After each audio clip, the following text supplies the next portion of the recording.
Thank you सारी ma'am's को जिन्होंने हमें सपोर्ट करा। थैंक यू सो मच हमारी मैडमों को सारी।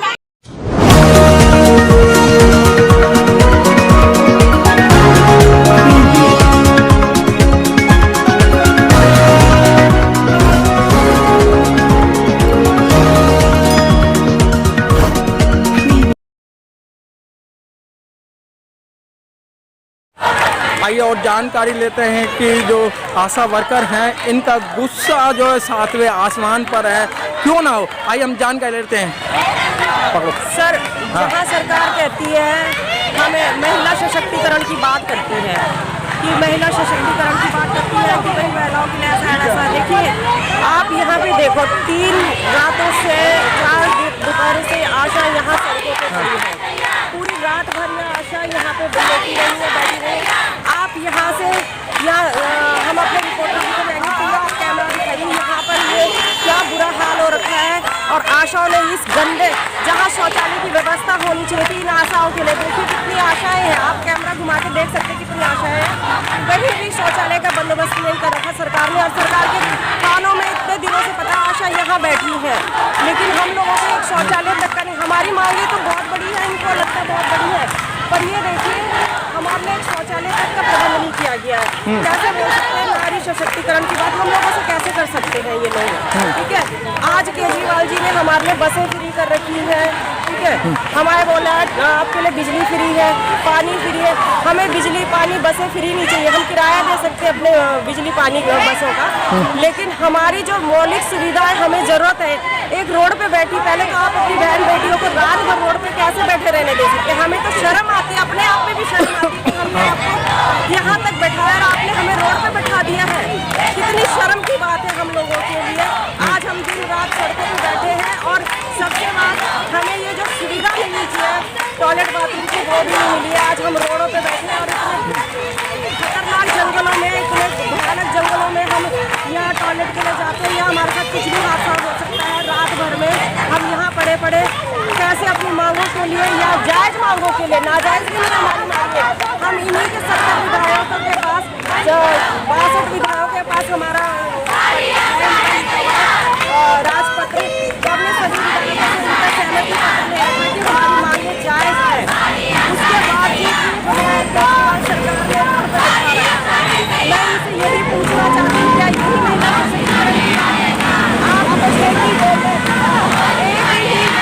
स्कीम के तहत अभी आपने हमें कोरोना वॉरियर्स का दर्जा दिया है। इसी स्कीम के तहत आपने नए अभी CVD अपने वॉलंटियर्स रखे हैं, हम भी वॉलंटियर्स हैं, वो भी आपने कौन सी स्कीम के तहत उनको यहाँ पे रखा, उनका 22,000 वेतन कर दिया। और आशा अभी इंसेंटिव में 150 के वो इंसेंटिव पाकर अपने घर नहीं चला सकती है। कहा जाता है हमसे कि तुम्हारा घर खर्च चलाने के लिए तुम्हें ये वेतन नहीं है, तुम्हें इंसेंटिव में रखा गया किसी स्कीम में। हमें बताइए कौन सी स्कीम के तहत। छोटे बच्चे देखिएगा, ये छोटे बच्चे भी अपनी माँ के साथ आंदोलन में हैं। और मैं दिखाना चाह रहा हूँ कि ये जो शौचालय है, जो एक फ्री पब्लिक टॉयलेट जो बना रखा है, और मैं दिखाना चाहता हूँ कि ये बिल्कुल कंडम बेकार है और ये सचिवालय के सामने है। आप देख सकते हैं जंगल कि यहाँ कुछ भी हादसा होने की चांस हो सकते हैं। और आप देख सकते हैं कि बिल्कुल कंडम ये शौचालय है और इस समय जो मैं दिखा रहा हूँ बिल्कुल दिल्ली सचिवालय के सामने है। और ये जंगलों का हाल क्या है कि कोई भी बहन बेटी जो अपने इस तरीके से सोच के लिए जा रही हैं तो कब क्या हो सकता है। आप देख सकते हैं कि एक तरफ महिला सशक्तिकरण की बात कर रहे हैं और दूसरी तरफ ये महिलाओं के साथ में इतना भेदभाव कर रहे हैं। आप देख, ये लगातार शुक्रवार से यहाँ धरने पे हैं, रात्रि को रात्रि नहीं गुजार रहे हैं। कई महिलाओं को फीवर बुखार बहुत बड़े पैमाने पे हो रहा है, लेकिन उसके बावजूद यहाँ धरना प्रदर्शन कर रहे हैं। और इस तरीके के आप देख सकते हैं कि इस शौचालय का हाल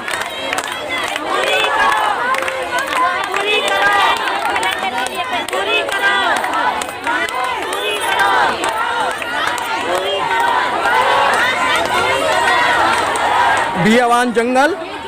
आप देख सकते हैं कि इसमें कोई भी कीड़ा मकोड़ा आज आ सकता है और कीड़ा मकोड़ा की गलती नहीं होगी क्योंकि उनका स्थान वही है। लेकिन ये शौचालय के आप हालात देख सकते हैं, ये लॉक है, ताला बंद है, बिल्कुल सचिवालय के सामने दिल्ली टूरिज्म द्वारा बनाया गया है ये।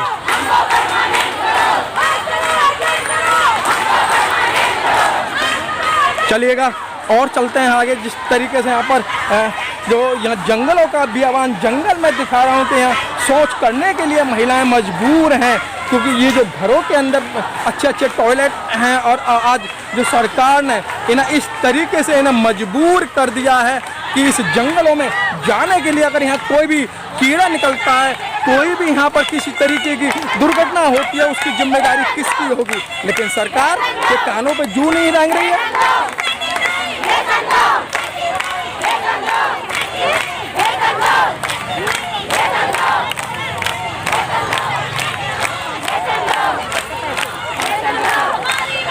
आइए जानते हैं कि प्रशासन जिनके हाथ में लॉ एंड ऑर्डर है वो आ चुके हैं। एसीपी पंकज और इंस्पेक्टर, दोनों तीनों इंस्पेक्टर यहाँ आ चुके हैं और क्या वार्ता हो रही है अब हमें पता लगे, क्योंकि जब 26 तारीख को इन्हीं जो प्रशासन है इन्होंने ही इनको आश्वासन दिया था कि भाई हम आपको शुक्रवार को बात करा देंगे, लेकिन उसके बावजूद ये बात कराने में असमर्थ रहे और फिर शुक्रवार से लगातार यहाँ आशा वर्कर दिन रात डे नाइट कोई काम नहीं।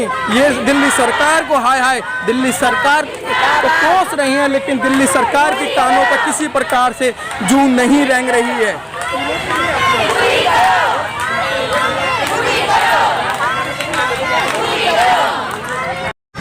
नेशन न्यूज़ इंडिया में आपका हार्दिक स्वागत है। आज हम दिल्ली सचिवालय पर आप देख रहे हैं सभी जगह की लाइटें जल चुकी हैं और मैं बहु इमारत दिखा रहा हूं जो सचिवालय है। यहाँ मंत्री बैठते हैं, यहाँ सचिव बैठते हैं, आईएएस अधिकारी बैठते हैं, आईपीएस बैठते हैं और यहीं से पूरी दिल्ली का जो शासन है वो यहाँ चलता है। और आज शासन के चलते हुए आज जो आशा वर्कर हैं जो पिंक कलर का कोट पहने हुए मैं दिखा रहा हूँ, ऐसा लग रहा है किसी स्नान की बात हो, किसी मेला की बात हो कि उस मेला के अंदर जगह जगह डेरे डाल दिए जाते हैं। लेकिन ये मेला नहीं है ना डेरे हैं, ये केजरीवाल का घेराव किया है, सचिवालय का घेराव किया है। क्यों? आशा वर्कर लगातार जो सितंबर से यहाँ स्ट्राइक पर हैं और बड़े मज़े की बात यह है भारत की राजधानी दिल्ली के अंदर आशा वर्करों के साथ छल कपट हो रहा है।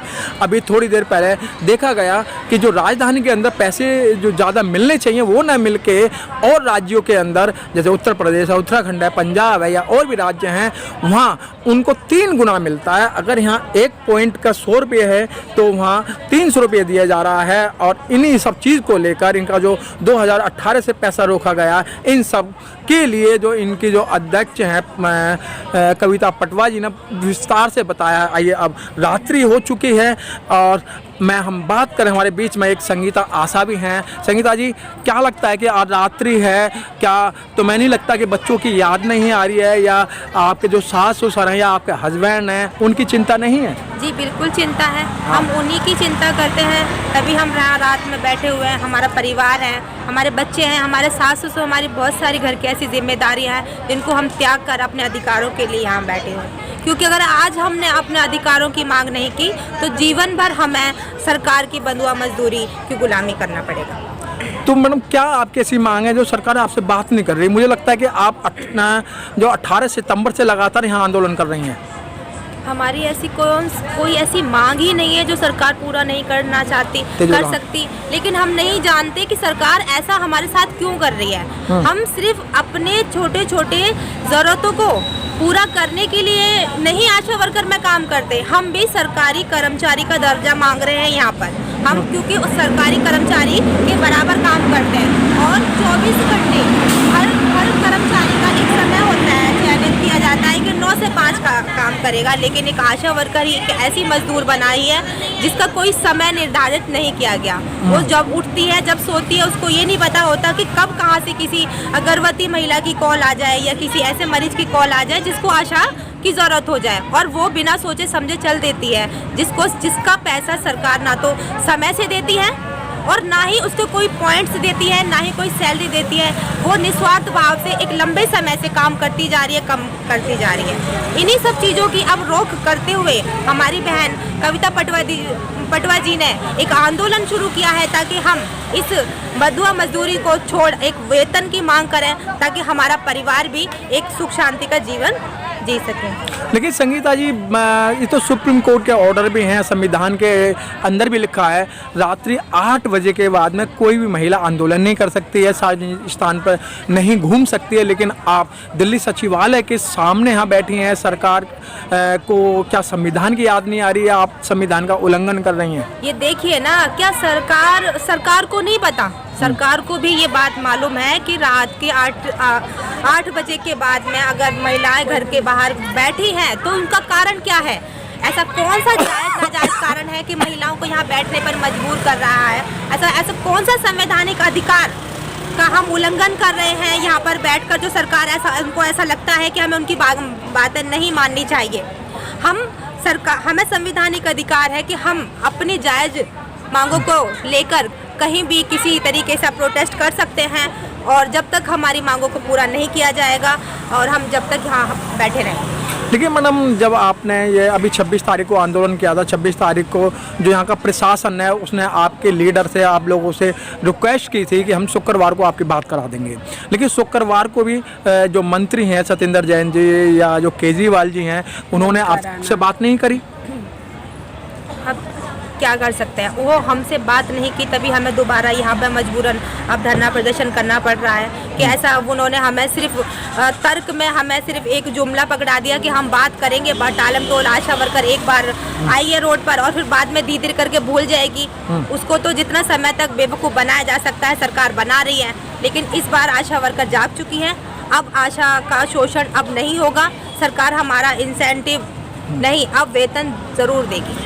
संगीता जी, ऐसा नहीं लगता है कि जिस तरीके से केजरीवाल आंदोलन कर नेता बने थे, कि ऐसे तो नहीं आपकी अभिलाषा है कि आप भी जो रात को यहाँ आंदोलन करके आप भी एक नेता बनने के इच्छुक हैं? नहीं, ऐसी कोई हमारी अभिलाषा नहीं है कि हम नेता बनने के चक्कर में यहाँ पर खड़े हो। हम एक नॉर्मल एक सामाजिक आशा वर्कर है, अपने समाज से निकले आई, और हम अकेले अपना भी, मैं सिर्फ एक आशा वर्कर, मैं सिर्फ अपनी बात करूं तो मैं सिर्फ अपने वेतन के लिए नहीं आई हूं यहाँ पर। मेरी समाज की, मेरे देश में, दिल्ली की सभी जगह की आशा वर्करें आई हैं। और यहाँ पे मैं कोई चुनावी वादे नहीं रख रही हूँ। मैं यहाँ चुनावी वादे नहीं, मैं आपको लाइट फ्री दूंगी, पानी फ्री दूंगी, मैं ये स्कूल फ्री करा दूंगी, जो कि बिल्कुल झूठ है। किसी भी तरीके का कोई चीज़ फ्री नहीं दी जा रही है, सिर्फ दिखावा था, सिर्फ हमको बेवकूफ़ बनाया गया था, और सिर्फ हमारा वोट लेने के लिए ये सब सरकार ने एक साजिश रची थी, जिसके हम शिकार हुए और उसका हर्जाना हम भोग रहे हैं। मैडम, सचिव का भी कहना यही है कि 1 साल से यहाँ किसान पड़े हुए हैं, किसानों ने क्या बिगाड़ लिया?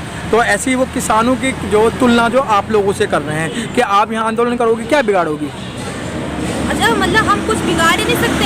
हाँ, मुझे ऐसा लगता है कि सरकार, स्पेसिफिक अगर मैं केजरीवाल जी की सरकार की बात करूं तो वो भी सरकार ना सिर्फ इन्हीं आंदोलनों की वजह से ही आई है। अगर हम आपको ये बता दें तो वो भी अन्ना हजारे के एक आंदोलन से शुरू हुई एक घटना ने उनको आज हमारे दिल्ली का मुख्यमंत्री बना दिया। लेकिन वो इंसान की भावना को खो चुके हैं। अब वो अपने अंदर एक ऐसा मुख्यमंत्री देखते हैं कि वो किसी को नहीं सुनेंगे, किसी की पीड़ा नहीं समझेंगे, ना ही किसी का दुख समझेंगे। वो अब नॉर्मल जो व्यक्ति वादे करता था कि मैं जनता के बीच में जनता की आवाज़ बनूंगा, जनता के सुख दुख में काम करूंगा, तो अब नहीं है ऐसा। लेकिन मैडम, जो केजरीवाल यहाँ 5 राज्यों के चुनाव की घोषणा हो चुकी है, उत्तर प्रदेश, पंजाब, उत्तराखंड व अन्य, लेकिन वहाँ जहाँ केजरीवाल जा रहे हैं वहाँ आशा वर्करों से कह रहे हैं आप हमें सत्ता में लाएंगे तो हम आपको जो है अलग से कोई इंस्टीट्यूट देंगे, अलग से हम आपको कुछ मौका देंगे। तो क्या लगता है कि जो यहाँ की आशा तो रोड पे बैठी हैं कि और जहाँ अपने वायदे कर रहे हैं उनको पूरा कर पाएंगे? मुझे ऐसा लगता है कि जहाँ वो जा रहे हैं वो जगह भारत से तो बाहर नहीं है, वो भारत में ही है और हम भी भारत में ही हैं। वो इतनी दूर राज्य नहीं है कि हमारे यहाँ की आशा वर्करों की ये जो हड़ताल है, ये जो हमारा धरना प्रदर्शन है, वो उन महिलाओं तक ही पहुँचेगा।